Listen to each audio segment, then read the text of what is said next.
Hai, Assalamualaikum. Salam jumpa dengan Bimbel Jakarta Timur. Kali ini kita akan membahas beberapa latihan soal PTS IPA untuk kelas 6. Disimak sampai selesai ya videonya.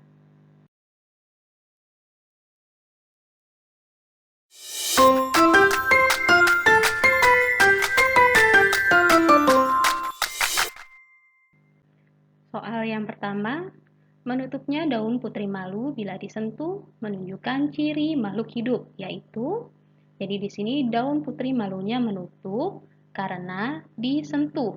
Jadi ciri makhluk hidupnya yaitu bergerak dan peka terhadap rangsangan. Jadi di sini yang tepat adalah peka terhadap rangsangan. Soal yang kedua, peristiwa melekatnya atau jatuhnya serbuk sari yang mengandung sel kelamin jantan di atas kepala putik yang mengandung sel kelamin betina disebut D. Penyerbukan. Nomor 3, untuk mengembangbiakan tumbuhan secara generatif, bagian tumbuhan yang harus ditanam adalah jadi, perkembangbiakan tumbuhan secara generatif yaitu melalui penyerbukan pada bunga. Kemudian bunganya menjadi buah dan di dalam buahnya terdapat biji. Maka biji tersebutlah yang ditanam untuk menghasilkan tumbuhan yang baru. Jadi jawabannya adalah yang A, yaitu biji.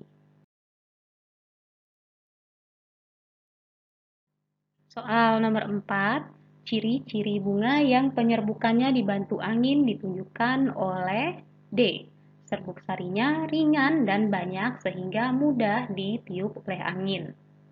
Soal nomor 5, apabila serbuk sari dari satu bunga jatuh ke kepala putik bunga lain yang pohonnya berbeda tetapi tetap sejenis disebut penyerbukan. Nah, perhatikan pada gambar berikut. Jika serbuk sari jatuh ke kepala putik pada bunga yang sama disebut penyerbukan sendiri. Jika jatuh ke kepala putik dari bunga yang lain tetapi masih dalam satu pohon disebut penyerbukan tetangga. Jika jatuh ke kepala putik dari bunga di pohon lain tetapi tetap sejenis disebut penyerbukan silang. Sedangkan jika jatuh ke kepala putik dari bunga lain yang tidak sejenis disebut penyerbukan bastar. Jadi jawaban nomor 5 adalah penyerbukan silang. Soal nomor 6. Cara perkembangbiakan vegetatif alami yang tidak sesuai adalah pada jawaban A, bawang bombay dengan umbi lapis. Jadi jawaban tersebut betul. Sedangkan pisang betul dengan tunas. Yang salah adalah jahe dengan stolon. Seharusnya jahe adalah dengan cara akar tinggal atau rimpang. Jawaban yang D, wortel dengan umbi akar juga betul. Jadi yang tidak sesuai adalah jawaban C.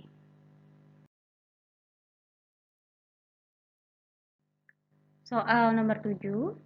Berikut merupakan contoh perkembangbiakan tumbuhan secara vegetatif buatan adalah jadi vegetatif buatan artinya perkembangbiakan secara vegetatif yang dibantu oleh manusia. Tunas adalah vegetatif alami. Begitu juga dengan geragi dan akar tinggal. Jadi, yang vegetatif buatan adalah jawaban C, yaitu menempel, setek, dan cangkok. Soal nomor 8, hewan yang memiliki daun telinga dan tubuhnya ditubuhi rambut merupakan ciri-ciri hewan yang melahirkan, yaitu B, vivipar. Soal nomor 9, kelompok hewan yang berkembang biak dengan cara bertelur adalah D, yaitu angsa, itik, dan bebek. Pada soal nomor 10, perkembangbiakan secara bertelur dan beranak disebut juga dengan perkembangbiakan. Jadi untuk ovipar artinya berkembang biak secara bertelur. Sedangkan vivipar artinya beranak. Maka perkembangbiakan secara bertelur dan beranak yaitu ovovivipar. Soal nomor 11, pembuahan pada ikan dan amfibi terjadi di luar tubuh, yaitu jika ikan contohnya Ikan betina mengeluarkan telur-telurnya pada air. Kemudian telur-telur di air tersebut akan dibuahi oleh ikan-ikan yang jantan. Soal nomor 12, cacing planaria berkembang biak dengan cara. Nah, perhatikan gambar berikut. Seekor cacing planaria dapat memutuskan tubuhnya menjadi beberapa bagian. Kemudian, masing-masing bagiannya dapat membentuk individu yang baru atau cacing-cacing planaria yang baru. Nah, perkembangbiakan tersebut disebut perkembangbiakan fragmentasi. Kita lanjutkan dengan soal nomor 13. Ular piton berkembang biak secara bertelur dan beranak, yaitu ovovivipar. Soal nomor 14. Faktor yang dapat menyebabkan punahnya hewan ditunjukkan oleh nomor 2, yaitu penebangan pohon. Jadi, jika pohon-pohonnya ditebang, maka hewan-hewannya akan kehilangan tempat tinggal, sehingga dapat punah. Soal nomor 15. Bunga langka yang dinobatkan sebagai bunga nasional Indonesia adalah. Jadi, bunga nasional Indonesia ada 3. Yang pertama yaitu Padma raksasa, disebut puspa langka. Melati putih disebut puspa bangsa, dan anggrek bulan disebut puspa pesona. Jadi, bunga yang langka adalah Padma raksasa. Kita lanjutkan dengan soal nomor 16. Kawasan hutan yang telah ditetapkan oleh pemerintah atau kelompok masyarakat tertentu untuk dilindungi agar fungsi-fungsi ekologisnya, terutama menyangkut tata air dan kesuburan tanah, tetap dapat berjalan dan dinikmati manfaatnya oleh masyarakat di sekitarnya disebut A, yaitu hutan lindung. Nomor 17. Tindakan pelestarian hewan dapat dilakukan dengan cara A. Tidak melakukan perburuan liar. Soal nomor 18. Cara manusia menjaga hutan adalah B. Yaitu tebang pilih. Jadi, pohon-pohon yang akan ditebang dipilih sehingga tidak membuat lahan di hutan menjadi kosong. Nomor 19, kerusakan habitat akan menyebabkan hewan kehilangan beberapa hal berikut, kecuali, jadi di sini ada makanan, tempat berkembang biak, predator, dan tempat tinggal. Jadi, jika habitat tempat tinggal hewan rusak, tentu saja hewan akan kehilangan makanan, tempat berkembang biak, juga tempat tinggal. Jadi, hewan tidak kehilangan predator atau pemangsa. Nomor 20, penyesuaian diri makhluk hidup terhadap lingkungan tempat hidupnya disebut D, yaitu adaptasi. Nomor 21, daun kaktus berbentuk seperti jarum atau duri. Hal ini bertujuan untuk, jadi kaktus adalah tumbuhan yang hidup di daerah kering, yaitu gurun misalnya. Nah, di tempat kering dan panas, maka kaktus butuh mempertahankan kandungan airnya, sehingga diusahakan untuk mengurangi penguapan.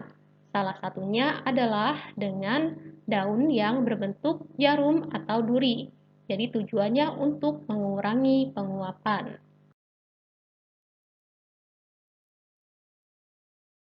Soal nomor 22, tumbuhan yang hidup di wilayah perairan disebut dengan B, hidrofit. Contohnya adalah eceng gondok dan teratai. Tumbuhan halofit adalah tumbuhan yang hidup di wilayah dengan kadar garam tinggi. Contohnya adalah pohon bakau yang tumbuh di pantai. Tumbuhan xerofit adalah tumbuhan yang hidup di tempat yang kering. Contohnya adalah kaktus di gurun.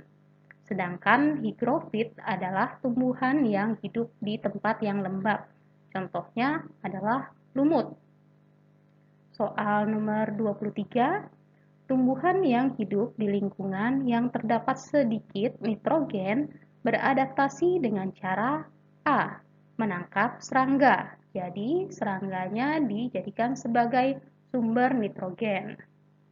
Nomor 24, akar nafas yang terdapat pada tumbuhan bakau berguna untuk B. Mendapatkan oksigen.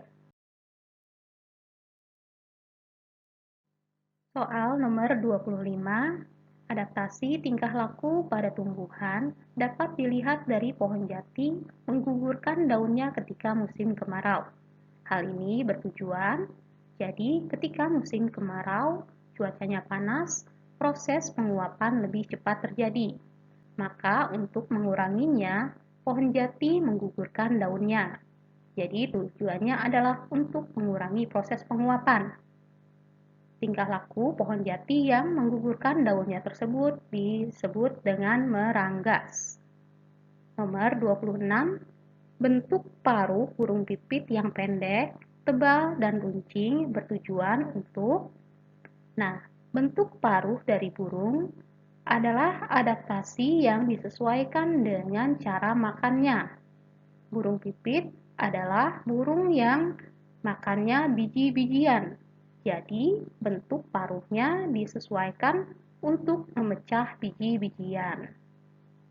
Nomor 27, contoh hewan yang mempunyai gigi tajam untuk mengoyak mangsanya adalah, jadi hewan yang mempunyai gigi tajam untuk mengoyak mangsanya adalah hewan yang memakan atau memangsa hewan lain, yaitu harimau, singa, dan kucing. Soal nomor 28. Salah satu contoh hewan yang akan menyemprotkan tinta hitam sebagai perlindungan diri adalah B, yaitu cumi-cumi. Jadi ketika cumi-cumi dikejar oleh musuh atau pemangsanya, maka ia akan menyemprotkan tinta hitam untuk menghalangi pandangan dari pemangsa, sehingga cumi-cuminya dapat melarikan diri. Siput lakukan perlindungan diri dengan cara masuk ke dalam cangkangnya, terenggiling dengan cara menggulungkan tubuhnya, dan ikan buntal dengan cara menggembungkan tubuhnya sehingga membentuk seperti bola. Nomor 29, autotomi adalah cara binatang melindungi dirinya dengan B. Memutuskan ekornya untuk mengecoh musuh. Contoh hewan yang melakukan autotomi adalah cicak. Nomor 30, bunglon mempunyai kemampuan untuk menyamarkan keberadaannya dengan mengubah warna kulitnya, yang disebut A. Mimikri. Sedangkan kamuflase adalah cara hewan menyamarkan dirinya bukan dengan mengubah warna kulitnya, tetapi berada pada tempat yang mempunyai pola yang sama dengan warna kulitnya atau warna yang sama dengan warna kulit atau bulunya. Contohnya adalah beruang kutub, mempunyai bulu atau kulit yang berwarna putih sama dengan salju di daerah sekitarnya. Nah, demikianlah pembahasan kita kali ini. Semoga bermanfaat dan mudah dipahami. Jangan lupa ya, like dan share. Wassalamualaikum warahmatullahi wabarakatuh.